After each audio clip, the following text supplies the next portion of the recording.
ماضی میں جس طرح سے ابراہم اکارڈ بنا اور اس کے تحت یو اے ای، بحرین، ان سب نے اسرائیل کو ایکسیپٹ کیا اور یہی کہا جا رہا تھا کہ سعودی عربیہ بھی اس کو ایکسیپٹ کرنے جا رہا تھا، اور آپ نے ادھر دیکھا کہ جس طرح شہزادہ محمد بن سلمان کو بھی ٹرمپ کا دوست کہا جاتا ہے، اور جو بائیڈن انتظامیہ سے شہزادہ محمد بن سلمان کے تعلقات گرم جوشی والے نہیں تھے۔ ٹرمپ کے صدر بننے کے بعد شہزادہ محمد بن سلمان مشرق وسطیٰ میں کوئی اہم کردار ادا کر سکتے ہیں، اور آپ کو کوئی لگتا ہے کہ کوئی پھر اس طرح کا کوئی ابراہم اکارڈ آپ دیکھ رہے ہیں؟ نہیں، کچھ شک ہی نہیں مجھے کہ وہ کوشش ٹرمپ کریں گے۔ اس کی وجہ یہ ہے کہ حالانکہ وہ اسرائیل کے سپورٹر مشہور ہیں، لیکن وہ ساتھ ایک بزنس مین بھی مشہور ہیں، وہ ڈیلز بھی کرتے ہیں، ان کے ذاتی تعلقات سعودی رائل فیملی سے اچھے ہیں، بزنس ریلیشن شپ بھی کئی لوگوں کا خیال ہے۔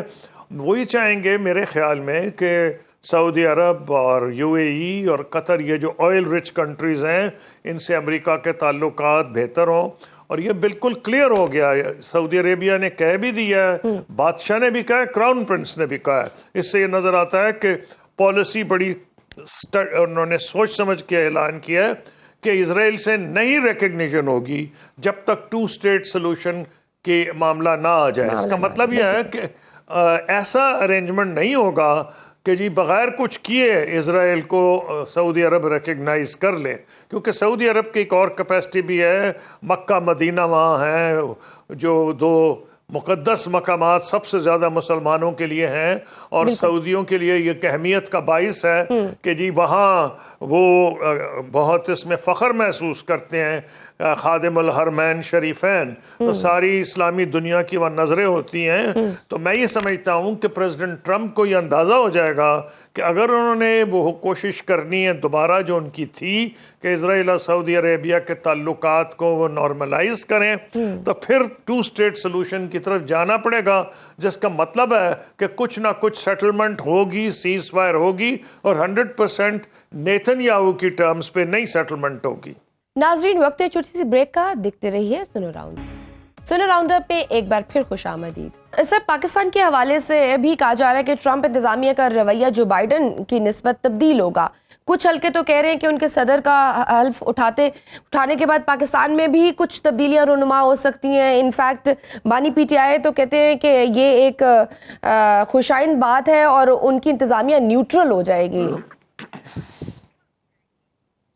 دیکھیے، جہاں تک ٹرمپ کا تعلق ہے یا کوئی اور صدور ہو، میں نے تو ڈیل کیا ہے کئی صدور پریزیڈنٹ بش سے ان پرٹیکولر، لیکن میں نے اسٹڈی کیا ہے کہ ان بش اور بائیڈن اور ٹرمپ ایڈمنسٹریشنز جو رہی ہیں، ان کی کنسسٹنٹ پالیسی رہی ہے ہندوستان پہ، اور ہمارے لیے یہ ریلیشن شپ بہت کلیدی ہے، کہ کیونکہ ہماری ریلیشن شپ کا دار و مدار اس بات پر ہوتا ہے بہت حد تک۔ اب اس میں یوں ہے کہ یہ تینوں جو ایڈمنسٹریشن بشمول پہلی ٹرمپ ایڈمنسٹریشن تھی، ان کے ہندوستان سے بہت قریبی تعلقات تھے، صرف اس بنیاد پر نہیں کہ وہ ایک بڑی منڈی ہے، ایک مارکیٹ بڑی ہے، جو کہ وہ ہے، بلکہ وہ اس بنیاد پہ بھی تھے کہ چین کے مخالفت میں چین کی رائزنگ پاور جو ہے وہ امریکن اسٹیبلشمنٹ کو بالکل نہیں بھاتی، اور ان کی کوشش ہے کہ چین کی رائز کو سلو کیا جائے، روکا جائے۔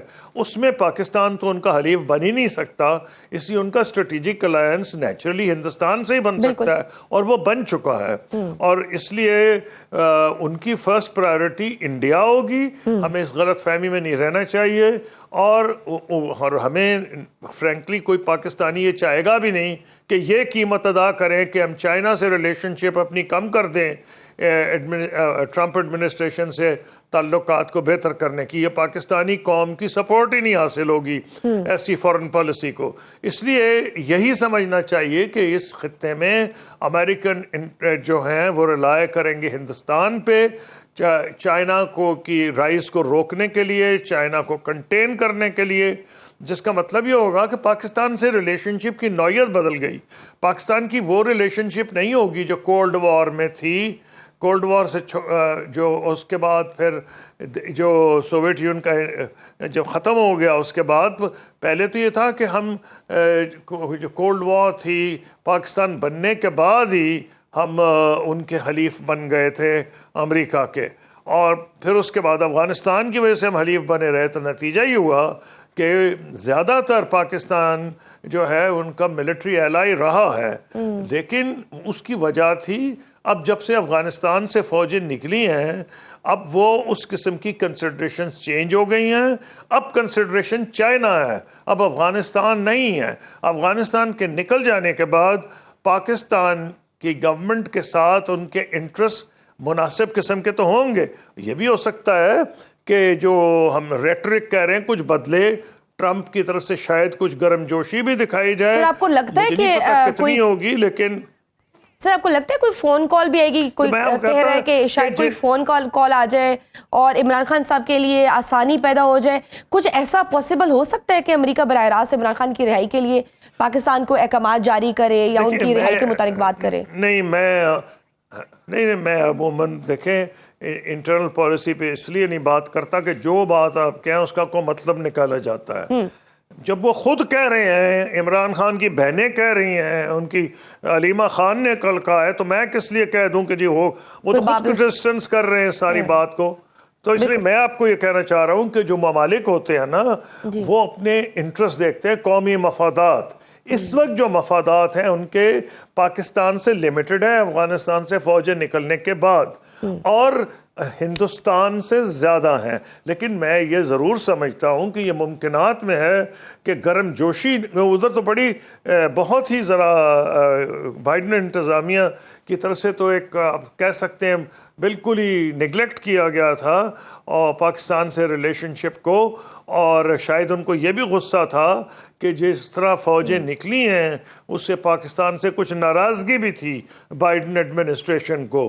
لیکن وہ ناراضگی بہرحال ٹرمپ ایڈمنسٹریشن کو تو نہیں ہو سکتی، کیونکہ ٹرمپ ایڈمنسٹریشن کی تو پاکستان نے مدد کی تھی، ISI نے مدد کی تھی، وہ جو ٹاکس ہوئی ہیں دوحہ میں. تو اس لیے فرق تو ہے. ان کو غصہ تھا بائیڈن کو پاکستان پہ کہ جس طرح فوجیں نکلی ہیں وہ پاکستان کو بلیم کرتے تھے. تو اس سے میں یہ سمجھ رہا ہوں کہ تبدیلی آ سکتی ہے، لیکن اتنی زیادہ مجھے تبدیلی نظر نہیں آ رہی. سر ڈونلڈ ٹرمپ کی جیت پر ہیومن رائٹس واچ کے کنسرنز بھی سامنے آئے. انہوں نے کہا ہے کہ امریکی صدر کے طور پر ڈونلڈ ٹرمپ کی دوسری مدت امریکہ اور دنیا میں انسانی حقوق کے لیے سنگین خطرہ ہے. اور ساتھ میں انہوں نے کہا کہ 2024 کے الیکشن کیمپین میں ایسی پالیسیز تجویز کی گئی ہیں جو کہ انسانی حقوق کی حفاظت کرنے والے اداروں کو کمزور کر سکتی ہیں، اور نہ صرف یہ بلکہ ایگزیکٹو آفس کو غلط استعمال کرنے کا بھی انہیں خطرہ ہے. اور ایک اور چیز انہوں نے مینشن کی ہے کہ تارکین وطن اور سیاسی مخالفین کے خلاف انتقامی کارروائی بھی ہو سکتی ہے. تو آپ ان سارے کنسرنز کو کیسے دیکھتے ہیں؟ جی اس میں ایک حد تک وزن ہے. اس کی وجہ یہ ہے کہ ماننا پڑے گا کہ پچھلے کچھ سالوں میں جو رائٹ ونگ پارٹیز ہیں یورپ میں، صرف امریکہ میں نہیں یورپ میں بھی ان کی رائز ہوئی ہے. جرمنی میں آپ نے دیکھا رائز، رائٹ کی رائز ہے، فرانس میں ہے، اٹلی میں ہوئی تھی، پھر آپ دیکھیے جو آسٹریا میں ہوئی ہے، اور بہت سے ملکوں میں ہو رہی ہے. ہندوستان میں دیکھ لیں رائٹ ونگ کہ جو مذہب کے نام پہ انہوں نے مسلمانوں کو جیسے اٹیک کیا اور سارا سوشل میڈیا کے زور پہ ڈیوائیڈ کر دیا کہ ایک لوگ جو سمجھتے تھے کہ مسلمان دشمن ہیں، تو وہ انہوں نے یہ سوٹ کرتا ہے اس دور میں. بد نصیبی سے یہ کہنا پڑے گا کہ دشمنی کو بجائے یہ کہ آپ اپنے سیاسی مخالفین کو رائیول سمجھیں، آج کل یہ ہو گیا کہ اتنے آپ سخت قسم سٹینڈ لیتے ہیں. مثلا انہوں نے لیا ہے امیگرنٹس کے اوپر، بڑا سخت سٹینڈ لیا ہے، اور وہ سارے یورپ میں جو رائٹ ونگ پارٹیز ہیں ان کا رائز ہے. اور پریزیڈنٹ ٹرمپ کی بھی اسی قسم کی پالیسیز ہوں گی. اور مزید دیکھنا یہ چاہیے کہ شاید کیونکہ امریکہ ایک سپر پاور ہے، اس کو دنیا سے ڈیل کرنا پڑتا ہے، تو شاید اس میں کچھ تھوڑی بہت وہ اس میں ماڈریشن لے کے آئیں. لیکن جو انہوں نے کہا ہے کہ جن کے پیپرز ٹھیک نہیں ہیں، امیگرنٹس جو لیگل ہیں، وہ میرا خیال ہے سب سے زیادہ تو لیٹن امریکن ہوں گے، یعنی اسپینش سپیکنگ، لیکن پاکستانی، انڈین، بنگلہ دیشی بھی اس میں ہو سکتے ہیں جن کے جو اس سے نیگیٹیولی افیکٹ ہو سکتے ہیں.